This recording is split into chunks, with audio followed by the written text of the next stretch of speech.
Shalom everyone, welcome back. I'm Rabbi Leider, the director of Chabad Center of University City in San Diego. And we present to you these videos every Friday for your enjoyment and your education and to enhance the Jewish experience in all of our lives. So last week's Torah portion was the portion of Truma in which God commanded us to build a Mishkan, a portable temple in the desert.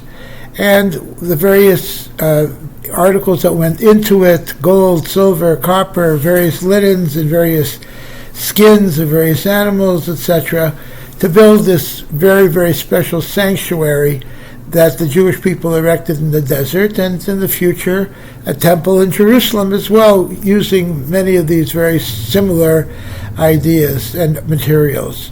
In this week's Torah portion, we read about the garments that the Kohanim, the priests in the temple, used to wear.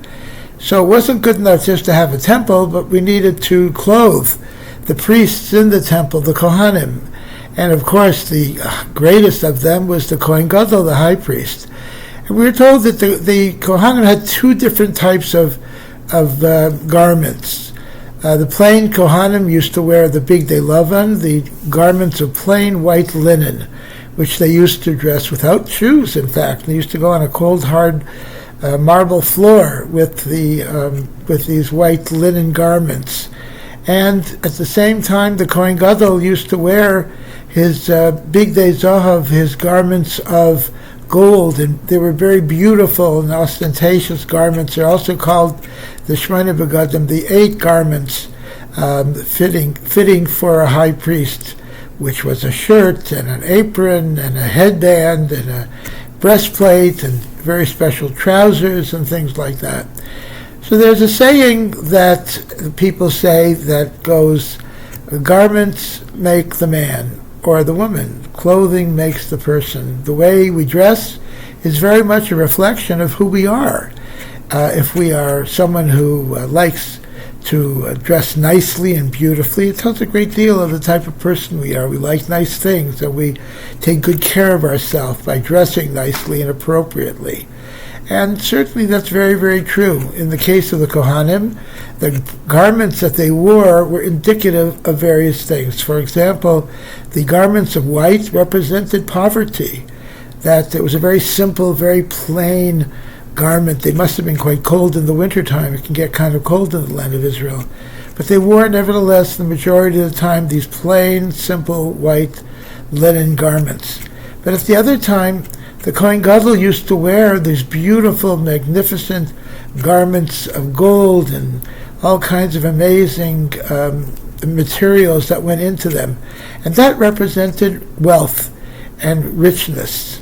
So we see that the Kohanim had two different types of garments representing poverty and garments representing wealth. And this represents the two different ways that we serve God. Sometimes we are poor and sometimes we are rich. And Jewish people know very well poverty. We've gone through it so often throughout our history. And during the times of poverty, we still kept Shabbos and we kept kosher and we learned Torah and we went to shul and we davened. And our synagogues were not beautiful, magnificent edifices like today. They were very simple and very plain wooden structures. And our homes were also very, very plain, in some cases just dirt floors. But nevertheless, God was in that home. God was a very much part of our home atmosphere. And we cherished our Judaism in our poverty, even though we were very, very poor, and in many cases had very, very little to eat. But nevertheless, we were very dedicated and devoted Jews.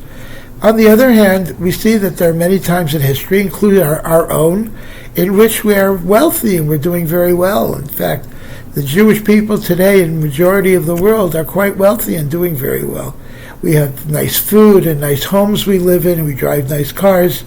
And indeed, wealth is a very important part of our livelihood, certainly compared to the olden days.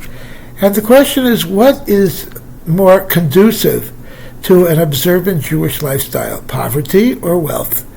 And I would maintain that actually wealth is more of a challenge.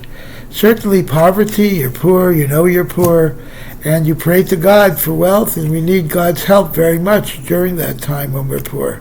And we hope God will give us the things that we need in life. But when we're rich, what is there to ask God for? We have everything already. Certainly, we don't need food, we don't need transportation, we don't need a nice shelter. We have all of these things. So sometimes it can be more difficult when we're wealthy and we're affluent, serving God during that time. And that is really the challenge in which we live today, serving God in affluence. It's not easy. What are we going to ask God for? Some people say, you know what do I need Mashiach for? What do I need the Messianic era for? What are we going to get? We have everything we need right now. We are wealthy, we have everything we need. What do we need Mashiach for? What do we need Shabbos for? What do we need the mitzvahs for? We have everything we need. What do we need to pray for? What is there to pray for? We have everything. That is the challenge. The challenge is finding God within our wealth, within our affluence. That is really the challenge that presents ourselves today, certainly in the majority of the world today, as Jews. And we shouldn't have to go to the level of poverty to welcome God into our lives. Rather than today, what we have today is certainly something that we should emphasize, that we should welcome God as well.